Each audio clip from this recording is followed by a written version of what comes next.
How's it, folks? A new patch that's over 16 gigabytes on Steam has just dropped for Bannerlord. In order to access this, you will need to opt into the 1.2 beta in Steam. But first, I'm going to give a brief overview of the patch and then go into detail about the patch notes.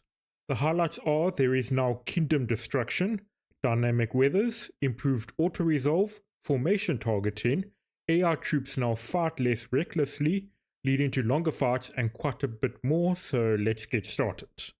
As per usual, there's a whole bunch of crash fixes to start off with. I'm not going to read through all of them because that's way too much. Next little bit is about performance. Improved performance of the item modifier selection algorithm. Optimize the search algorithm for finding appropriate generic greeting voiceovers. Fixed a bug that caused FPS drops to the managed garrison screen.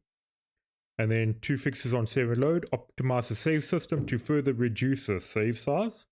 And Iron Man saves now share the name of the character, which I'm grateful for. And then they've made a couple of localization changes. And then here, 6 new battle terrains have been added in.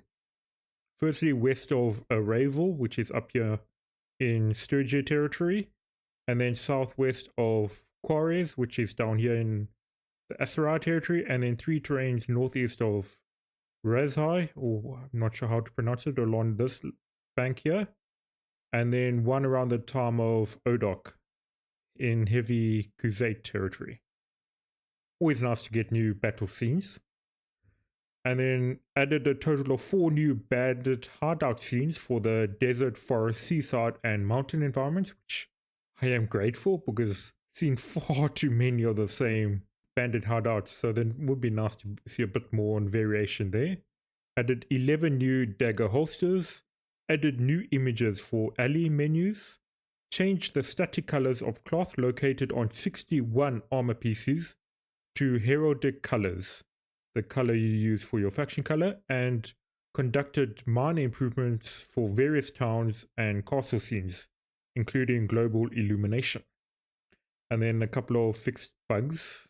And then fixed and improved the bandit hideout cutscene transition. Hideout boss and bodyguard should now properly spawn when the camera fades out.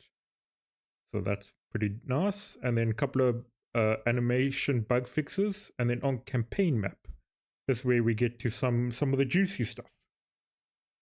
Weather and weather effects have been introduced, which not long after I made my immersion mod list, which included dynamic weather. So it's nice for everyone to get access to that, especially people who couldn't mod the game earlier. Goes into a bit more detail. Both rain and snow can now appear on the campaign map as well as in missions, depending on the season of a specific region. Consequently, the grounds become wet or snowy and stay that way for a period even after the precipitation is gone. And then the effects for the campaign are wet snowy grounds decrease mounted infantry and cavalry speed bonus components of party speed by 30%. And wet snowy grounds double the siege preparation time. And then during mission effects, so actual battle maps and whatnot, wet snow grounds decrease the max speed of mounts and mount acceleration by 15%. And active raining or snowing decreases the projectile speed of arrows and bolts by 20%, causing reduced damage and accuracy, which is very similar to the dynamic weather mod, if you guys ever tried that out. And then also updated the town icons for Razar, Huber, Kasira, and Sonala to resemble their mission counterparts. And fixed a bug that caused trebuchets to appear on the walls of the defenders in a siege. And then there's a couple of UI changes.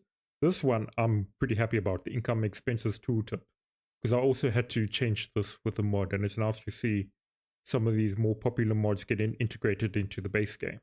So now income and expenses are now grouped and displayed in categories: settlement, workshop, caravan, garrison and party, tribute, payments, etc. For a more detailed view, you can still expand the tooltip by holding Alt, which is nice. Nice to have the option. And then fix a bug that caused it to expand beyond the visible screen. That happened quite a lot for me. And then on the clan screen, added a new fief profit display that shows the profits of your fiefs in a more detailed manner. added persistent headers and sorting by attributes. And marriage offer added a new pop-up that includes details about the potential bride and groom. And then in the crafting screen, there's a whole bunch of stuff here. Added a new hero selection pop-up, which is more consistent with other pop-ups. Added controller key hint visuals that inform you that you can move the camera when inspecting a weapon. Fixed various bugs related to hotkey inputs. Added a confirmation pop-up that appears when trying to leave the Final Lord's Hall fight menu. Added a confirmation pop-up that appears when trying to leave troops behind on the looting screen. Added a tooltip that explains you can't gain achievements while playing Sandbox, unless you're using the mod to do that, like I am. Added a warning animation to the low values in the town management menu. Improved text displayed on the tooltip when hovering over the decision to grant your companion a fief. Increase the durations of some notification banners. Improve the display of captain perks on the order of battle screen. There's more about that coming up, which I found quite nice. And then a whole bunch of bug fixes, which I'm not going to go into much detail about. And then we get into battles and sieges, and yeah, there's some really nice changes. Introduced formation targeting, which, yeah, I'm really happy about. The system allows players to target specific enemy formations with one or all of the allied formations. Targeting is done by using the charge or engage orders. Simply look at the enemy formation sigil as you give either order. Your troops will always prefer to attack the marked enemy over others under a target order as long as they can reach it. To disable a target order, you can issue any attack or movement order. This includes charge and engage if you don't look at an enemy formation. The order UI indicates the current targets of your formation.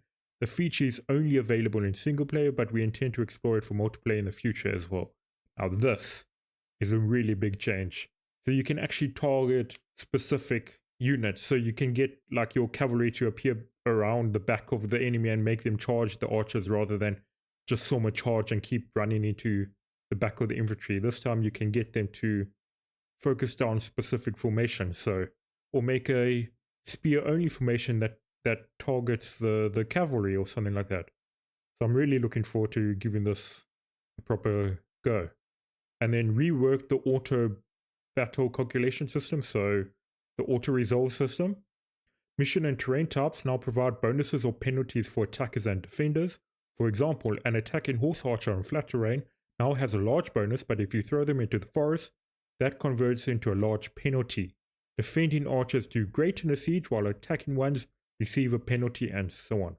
This is great. Now, hopefully, not every army will consist of the Crusade Khan's Guard.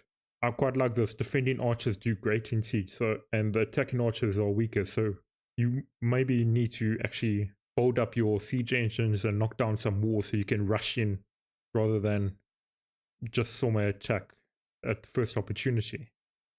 Quite like those changes, if they work as written down there. And then the perks of the army party leader that have a captain effect now also gives a bonus to all the troops under their command. A tier is determined for each of these perks, and those are then counted together. Tier 1 to 3 gives a bonus of 1%, Tier 4 to 6 of 2%, Tier 7 to 8 of 3%, and Tier 9 plus of 6%. For example, having the deft hands, which is Tier 6, and form-fitting armor, Tier 2, perks results in a bonus of 3%, which is amazing. So now you can have your companions be captains for specific formations to get those perks, but your character leading the army can also give an overview bonus buff depending on what stat lines they've buffed into for the entire army, which is amazing. Here's a breakdown of the actual effects for the train bonuses. So on the flat, cavalry and horse archers get a 25% and 35% bonus respectively, and defenders get 10 and 15%. In forest, infantry get 5% for both attackers and defenders, and then range gets minus 10% for attackers, minus 5% for defenders.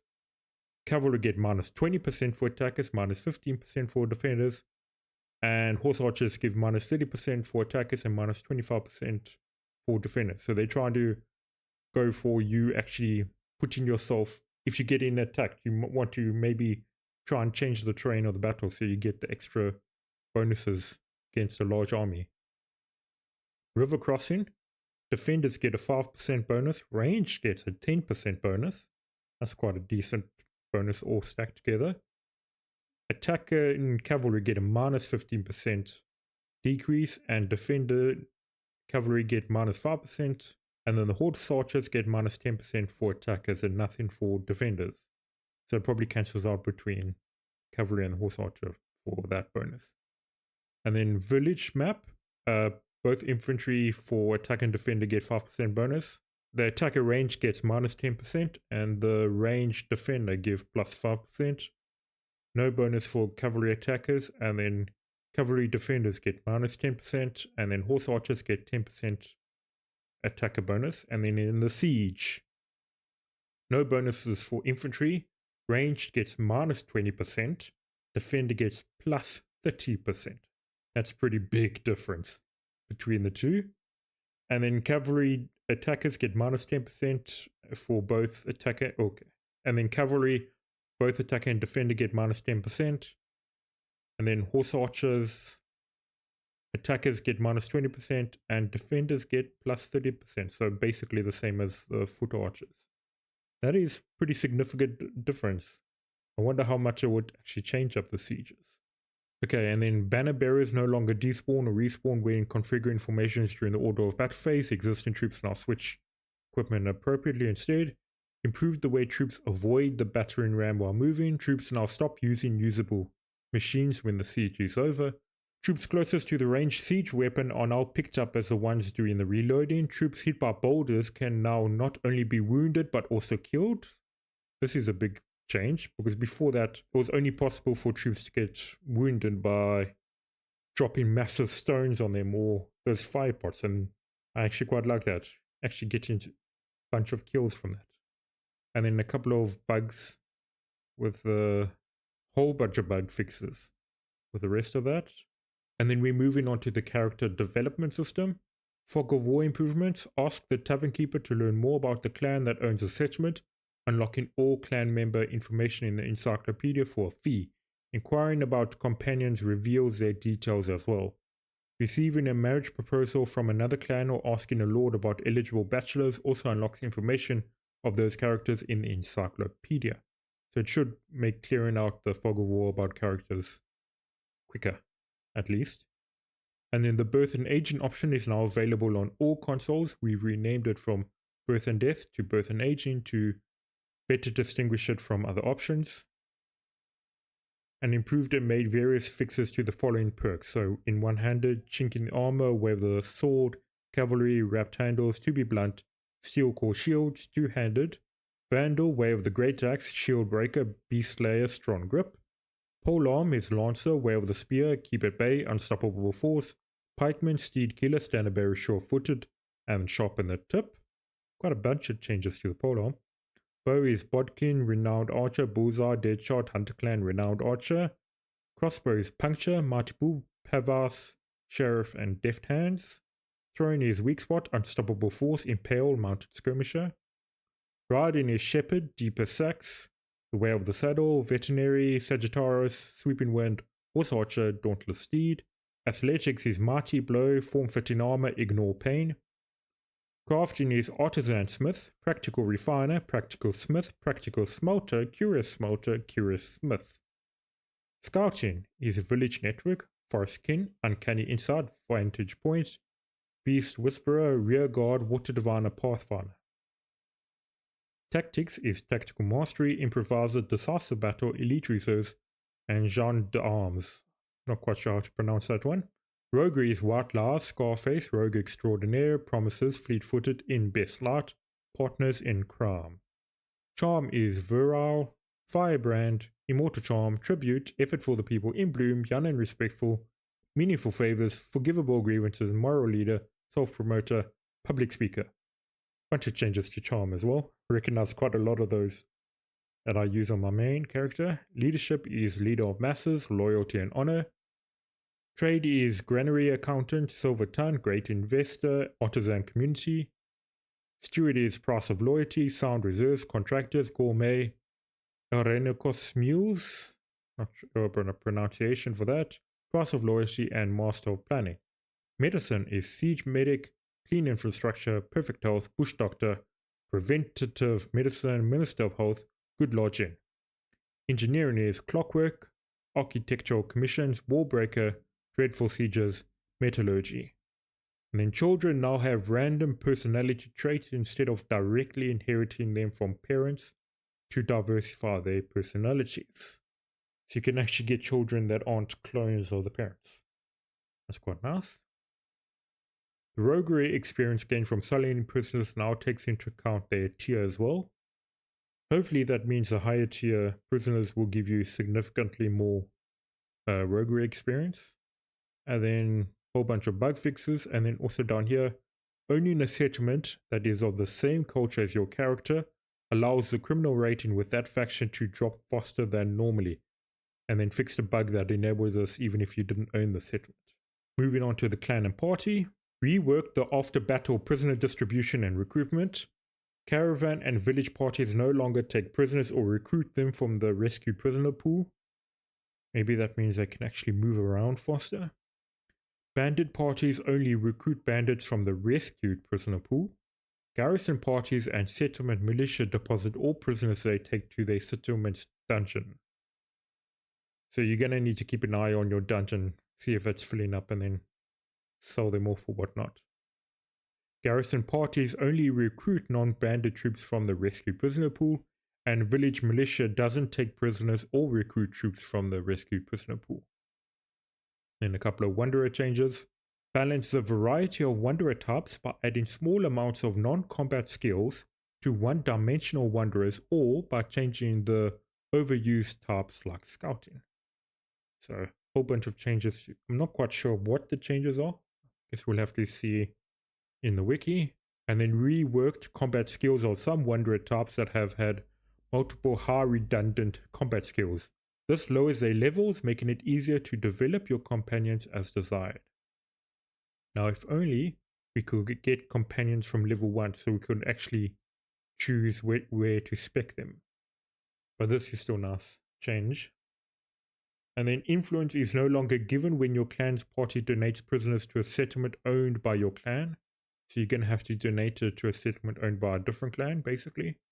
Your party is no longer seen by other parties when waiting in a hideout. So you go invisible if you wait on a hideout. I wonder if you could escape a big army by trying that out. Okay. The party AR now resets upon leader change. You're thinking their next move. AR parties now no longer consume mounts when upgrading troops that require one for their upgrade.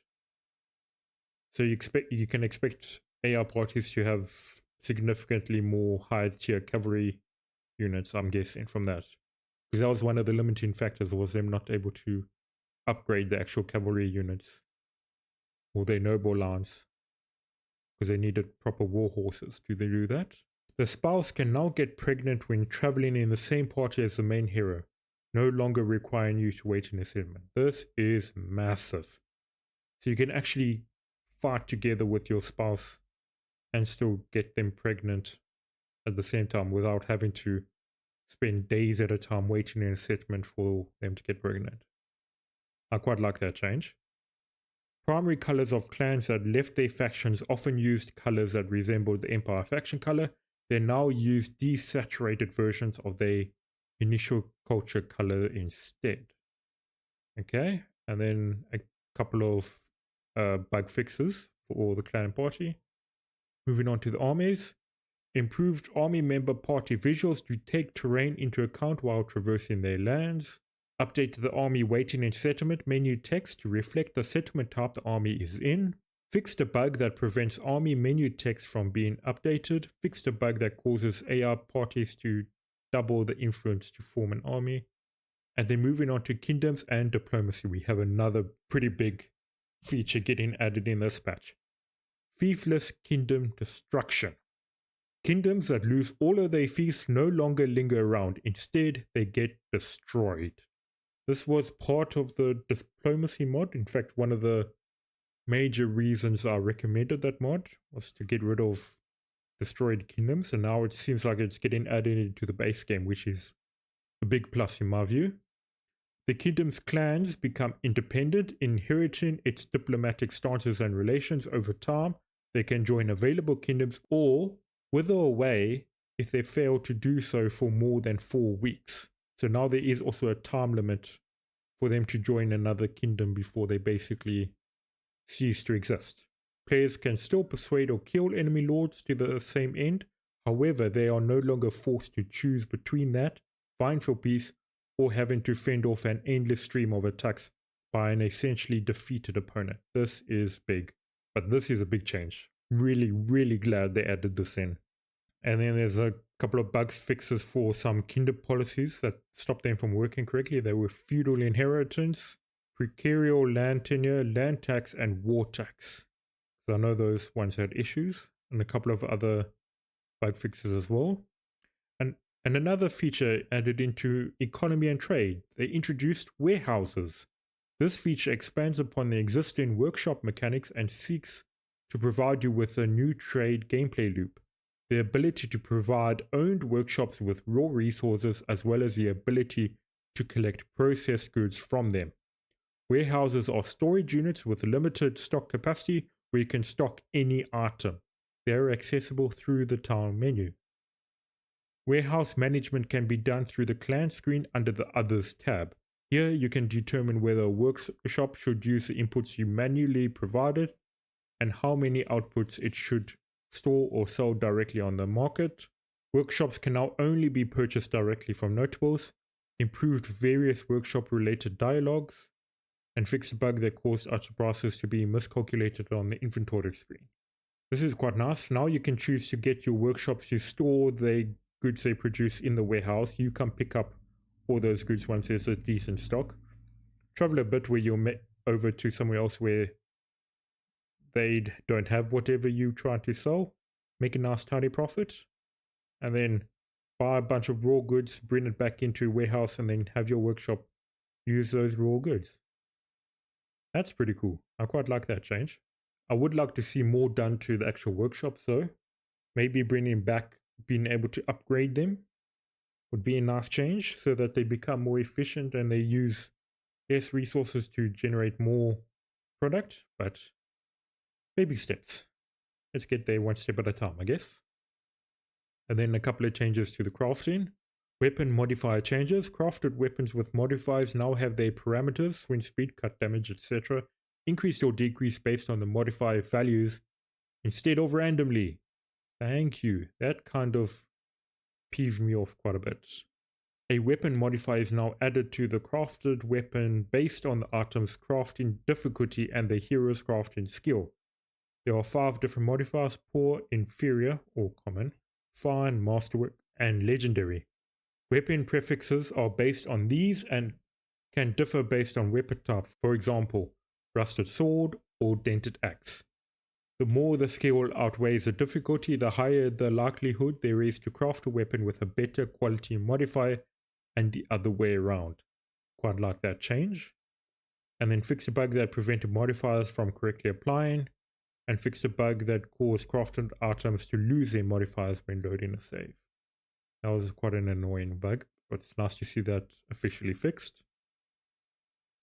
And then settlement actions. Added a 36-hour cooldown before a hideout can become infested again. And then a bunch of bug fixes involving settlements and hideouts. And then a whole bunch of changes to main and issue quests, which I'm not going to really go through them, because most of them are like minor changes that don't really do much. But let's go on to the main quest. Assigned changing facial expressions and postures to the characters explaining the Battle of Pendrake. Added new animation tags to Battle of Pendrake, dialogue individual lines so that facial expressions and posture changes as characters relay their versions of the battle. Disabled the generic greeting voiceovers of the hero's brother. Fixed a bug that occurred during the Eliminate faction quest where defeating the kingdom didn't resolve the war between the factions. Fixed a bug that caused banner party clans to get randomly changed. Fixed a bug that caused dragon banner pieces to appear in the inventory after loading a save despite already assembling the dragon banner. Fixed a minor text bug that appeared on the pop-up when deciding to visit or talk with a main quest hero. And then in the tutorial phase, added a track indicator to the headman. So people who are confused when they're just starting out should have an easier time getting going. And fixed a bug that caused encounter battle menus to get closed after loading a save. Imprisoned heroes can no longer issue quests, and quest giver nobles can now be killed and their quests get cancelled. Fixed a bug that prevented the red exclamation mark from appearing on the quest log when loading a save. Moving on to conversations and encounters, updated body posture animations adding more variation and movement, increase the number of tags in dialogue that change both facial animations and poses when NPCs change their mood, especially in quest dialogues. For example, NPCs are now more likely to smile or become cheerful if the player accepts a quest or act shocked or aggressive if the player betrays them. I wonder if they're still going to be really goofy smiles though, because the smiles that the NPCs give in Bannerlord kind of freak me out a little. Those full grins with baring their teeth. And then also an NPC now recognizes the player in their initial conversation if the player has positive or negative relations with them despite not having high renown. And then down in other, banner parties that ambush caravans are now always called raiders on the encounter menu. Fixed a bug that caused a black screen to appear when using photo mode inside the keep. Fixed a bug that causes characters generated at the start of the game to not have descriptions in the encyclopedia. Notice that. So it's nice to see that fixed. Fixed a bug that caused achievements to get disabled after playing for a period of time. I was not aware of that. Okay. Fixed a bug that allowed the player to get the Horde Breaker achievement by defeating a party that was on its way to join an army. And then changed the main hero's brother's starting civilian weapon from Highland Sparked Club to Folk's Knife. And then removed Regia's gloves. But why? Why did they take her gloves away? And then in multiplayer, fixed a crash, added 37 new perk icons, changed the static colors of cloth for 12 armor pieces to heraldic colors, updated troop selection, re-enabled ambient sound, added taunts, and a total of 32 different animations can be acquired by getting them in the armory with loot. They are categorized based on the weapons you can use them with. Not every taunt works with every equipment type. Full body taunts block play movement, while half body taunts retain the ability to run around while playing the animations. 6 slots can be equipped with taunts in the armory before jumping into battle, where they're accessible via the O button by default, like in single play. I think you can only earn loot by playing on official servers or official matches, so I don't think anyone playing modded multiplayer games will be able to unlock these taunts. At least now, I don't think. I might be wrong. A couple of bug fixes, improved performance, some UI changes, bug fixes, and then some dedicated server changes. Sorry if I'm kind of glossing over the multiplayer, but I don't really spend time on that because I never really got into it. It's always kind of empty. And then for both, fixed a couple of crashes, and then art fixed a bug that prevented the particle effect from triggering when hitting agents with a burning jar. I noticed we weren't getting any particle effects from launching a burning jar at people in seizures. So it's nice to see that fixed. And then audio revised the Siege Engine sound effects, improved ambience and UI sounds, added click sound effects to UI shortcut buttons, added many missing sounds to button shortcuts such as pressing A or D to transfer troops on the party screen. And then UI changes. Mouse scroll speed no longer depends on your resolution and frame rate. Okay, so it's not limited by that anymore. And then a couple of fixes for the UI. Refined the hand placement of agents used when they are climbing up the siege ladders. Were they not putting their hands on the actual runs of the ladders? Didn't really notice that, but oh well. A couple of bug fixes on that. And then combat. Pushable siege ladders. Siege ladders can now be pushed back even with agents climbing on them. This can be done by the player or an AR agent until the climbers reach a certain height. The action of pushing the ladder back can be cancelled by attacking the pushing agent. That's pretty cool. Okay, so while your troops are busy climbing the ladder, maybe pull out your bows so you can keep attacking people trying to push the ladder away from the walls. Little changes like this keep adding depth to the game, which Bannerlord really needs more depth. And then reworked the melee combat AR. This is really a big change. I quite like this. AR troops now fight less recklessly, which, on average, increases the duration of combat. This was achieved by decreasing the attack frequency, especially when fighting multiple enemies, making the agents always block when within enemy strike range when they are not attacking themselves, and through foster target re-evaluation when hit by another enemy. You can even notice this out when you do tournaments. They are much more defensive and not as aggressive. I quite like this. Also makes it, you can't tease the AR as much using certain, now that they're actually able to defend themselves a bit more, which I think is a pretty good change. I think this was one of the changes that the RBM battle mod actually did, was basically make them more defensive. So it's nice to see this being put down in vanilla Bannerlord now. And agents now also detect the risk of becoming surrounded by multiple enemies and attempt to escape such situations. That's pretty cool. Agents now preemptively raise their shields when moving towards enemy units that are preparing to shoot a projectile at them. I'll be honest, I kind of assumed they always did that, or it just might be because I always had my men approaching shield walls, so they always had their shields up. Fixed various minor bugs in melee AR behavior as well, and then a whole bunch of ranged AR changes as well, and changing the targeting system. Ranged agents no longer keep approaching the enemy during a charge order. Instead, they get in range and open fire until the target itself gets close enough for melee.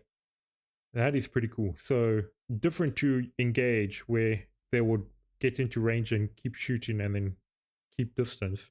If you give them the charge order, they will get into range, keep firing until the enemy gets close enough, and then go into melee, if I understand that correctly.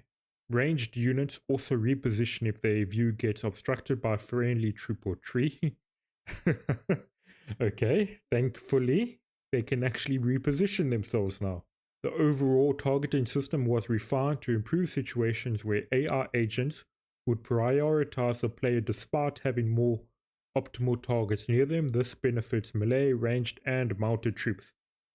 Okay, I quite like this. So now players can't cheese the AR by focusing all their ranged fire on them and then having your troops charge at them. You actually, maybe this actually treats you like any other general or commander.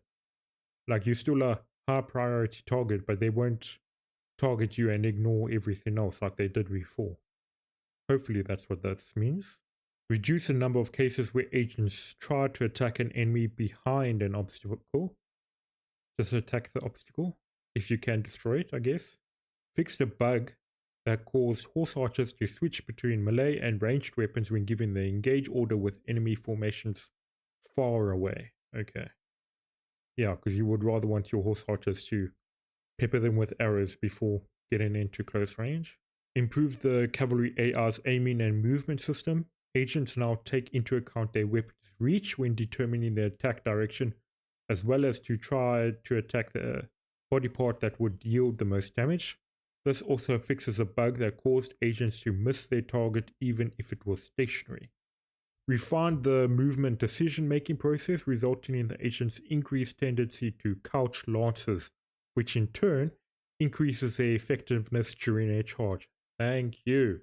Always got irritated when my boykies with their couch lance wouldn't actually bring them out and let the cavalry charge straight into them. This also fixes a bug that caused two cavalry agents to circle each other indefinitely without attacking. Improved AR agent positioning, fixing various related issues. Fixed a bug that caused ranged AI agents to keep their distance from the enemy even if undesired. Fixed a bug that prevented AI agents from picking up boulders. fixed a bug that caused AI agents to try and pick up unreachable items, for example, a weapon lying under a siege tower. Fixed a bug that prevented horse archers from switching back to their bows after once using a melee weapon. And then other, it's basically a couple of changes for console. And they added 15 cheats for consoles. This can be changed through the campaign options or by holding left bumper plus right trigger plus D-pad down. Enabling cheats will disable achievements. So console players can use cheats as well now. And then a whole bunch of changes for modding, which I'm not even going to try to go through because I won't understand any of this. Overall, I'm pretty happy about this patch. I haven't really tested its stability yet.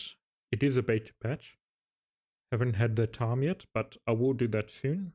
But if this is a fairly stable patch, I would actually recommend upgrading to this patch just due to all the combat changes added into it, as well as the extra features like the dynamic weather and disbanding kingdoms when they're destroyed.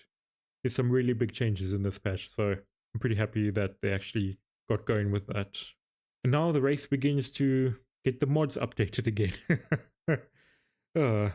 Are there any other features you guys still want to see added in the future by Tailwoods, or you think they should let it stay on this level and then let the modders build up from here? Let me know in the comment section down below. Otherwise, I hope you all have a fantastic weekend. Take care and cheers for now.